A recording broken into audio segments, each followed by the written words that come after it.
एक समय की बात है, बंगाल में एक भरे पूरे शहर के पास एक वीरान कस्बा था। वहाँ कुछ गरीब लोग रहते थे। उस कस्बे के बारे में सुन के ही आसपास के लोग थर थर कांपने लगते थे।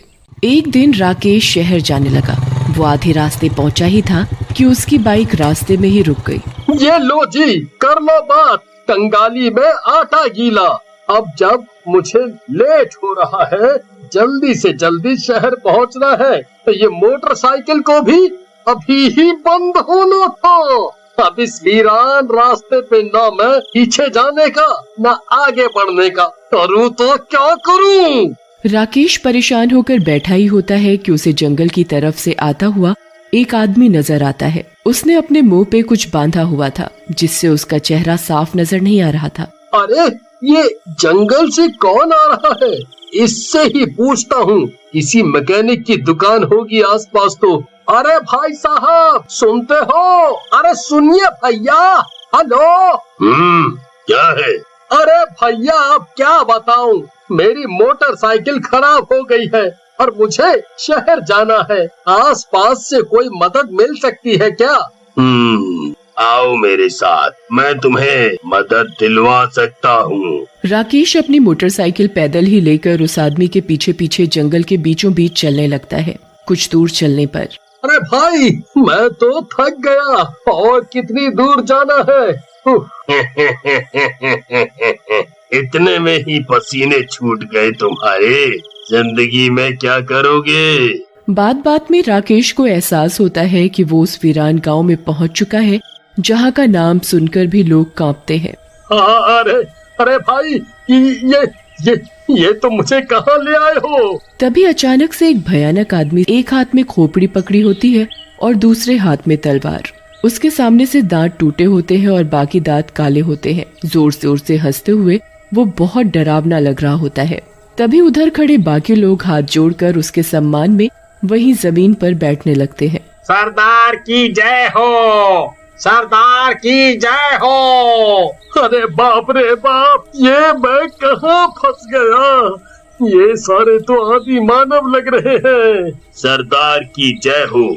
देखिए महाराज, मैं कितना ताजा शिकार लाया हूँ आपके लिए। शिकार और मैं शिकार कैसे? मैं शिकार कैसे? अरे भाई, मुझे तो शहर जाना था। ये मुआ कहाँ फंसा गया? अच्छा खासा काम से जा रहा था, ये मुही मोटरसाइकिल रास्ते में ही साथ छोड़ गई मेरा, और मैं इस मौत की खाई में आ गिरा। अरे कोई बचाओ मुझे, कोई नेक इंसान है क्या यहाँ जो मुझे इस मुसीबत से बाहर निकाल सके? और भाई, तुम मेरी मदद करने आए थे, मदद कराने के लिए तो मुझे यहाँ लाए थे। ये तुमने मुझे कहाँ लाकर फंसा दिया? अरे कहाँ फंसा दिया? तभी वो आदमी अपने चेहरे से नकाब हटाता है तो राकेश उसका चेहरा देखकर डर जाता है। उसका चेहरा जला हुआ होता है। लोग सच ही कहते थे इस गांव के बारे में। सच में ये आदि मानवों का गांव है। फिर वो लोग राकेश को एक रस्सी से बांध के उसे सिंदूर से बने गोले में बैठा देते हैं। उसकी आंखों पर पट्टी बांध दी जाती है। कालिके, इस नादान के मुंह पे कपड़ा डाल दो, जिससे इसकी चीख भी यहीं दब जाए। फिर अपने काले जादू की प्रक्रिया शुरू करो। जी सरदार। सारे आदमी राकेश के ऊपर लाल रंग फेंकना शुरू करते हैं और कुछ मंत्र उच्चारण करने लगते हैं। ओम परिवर्तनाय नमः। ओम परिवर्तनाय नमः।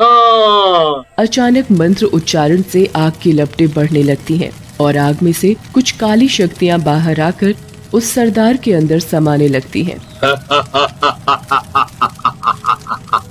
आओ और शक्तियों आओ और मुझे दुनिया का महाशक्तिशाली सरदार बनाओ। सारी काली शक्तियां समाओ मेरे अंदर। आओ आओ। राकेश यहाँ बेहाल तिलमिला रहा होता है। तभी अचानक आकाश में काली बिल्ली का चेहरा नजर आता है। सरदार, वो देखिए ऊपर हमारी काली शक्तियों का खजाना। हू लाला हू। और राकेश अपनी जान से हाथ धो बैठता है। धन्य हो शैतानी बिल्ली, आखिर मुझे काली शक्तियाँ मिल ही गईं। अब मैं राज करूँगा।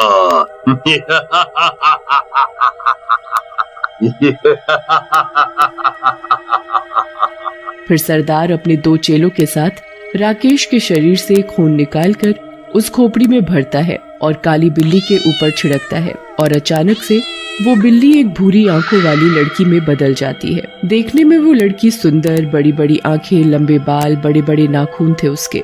बताइए हुजूर, क्या सेवा की जाए आप? तुम तो हुस्न की बला हो, तुम्हें देख के तो कोई भी पुरुष मोहित हो जाएगा और बड़ी आसानी से तुम्हारा शिकार बन जाएगा।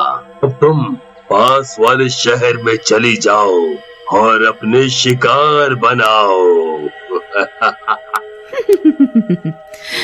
जी हुजूर, कह के पास वाले शहर की तरफ चल पड़ती है। लड़की एक घर का दरवाजा खटखटाती है। हाँ जी बताइए। बहन जी, मैं इस शहर में नई आई हूँ, मुझे काम की तलाश है। कुछ काम हो तो दे दो, मेरे घर का राशन पानी आ सकेगा उससे। देखने में तो गरीब नहीं लगती तुम, नैन नक्श देख के तो भले घर की लगती हो। तभी सुनीता का पति मदन बाहर आ जाता है और उस लड़की को देखकर मोहित हो जाता है। अरे रे सुनीता, इतनी प्यारी लड़की है और काम करना उसकी मजबूरी है। वैसे भी तुम दिन भर काम कर करके थक जाती हो, रख लेते हैं इसे घर के काम के लिए। तुम्हें आराम भी हो जाएगा और इसकी मदद भी। आओ तुम अंदर आओ।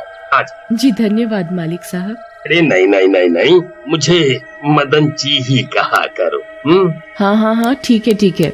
अब आप जाइए, मैं काम समझा दूंगी इसे। मदन चुपचाप से उस लड़की को काम करते देखता रहता है और मन ही मन खुश होता रहता है। लड़की किचन में काम कर रही होती है। तभी मौका देखकर मदन भी वहीं उसके पीछे खड़ा हो जाता है। अरे नाम क्या है तुम्हारा? तुम तो बहुत सुंदर हो, तुम पर ये काम सूट नहीं करता। जी मेरा नाम गहना है। वाह, तुम्हारा तो नाम भी तुम्हारी ही तरह खूबसूरत है।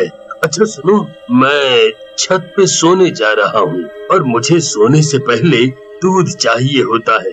सुनीता आज आराम कर रही है, तो तुम 1 गिलास दूध और 1 गिलास में पानी ले आना ऊपर। कहकर मदन छत पर जाकर गहना का इंतजार करने लगता है। ऐसा कौन होगा इस धरती पर जो मेरी बला से बच सके? मोहित, तुझे तो होना ही था। इधर मदन छत पर आकर्षण से प्रभावित होकर बेचैन हुआ जा रहा था। अरे फुलझड़ी कब आओगी?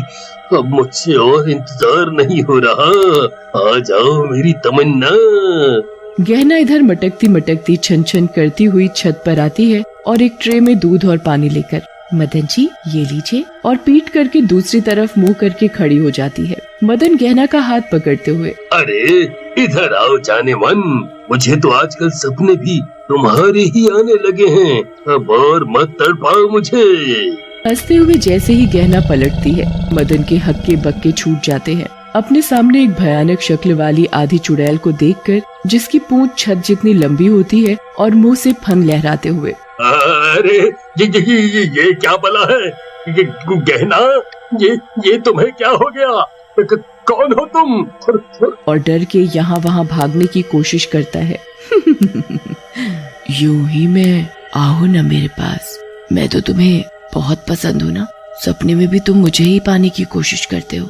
अब देखो मैं तुम्हारे सामने खड़ी हूँ अपनी बाहों में लेने के लिए। गहना, मुझे माफ कर दो, मुझे जाने दो, मेरी बीवी नीचे कमरे में इंतजार कर रही होगी। जाने दो मुझे जाने दो। और उसे पूंछ में लपेट लेती है। मदन वहीं तड़पते तड़पते प्राण त्याग देता है। मजा आ गया, शिकार को अपनी आंखों के सामने तड़पता हुआ देख अलग ही मजा आता है। फिर वो वापस एक सुंदर लड़की में बदल जाती है और सुबह होने से पहले ही घर छोड़कर निकल जाती है।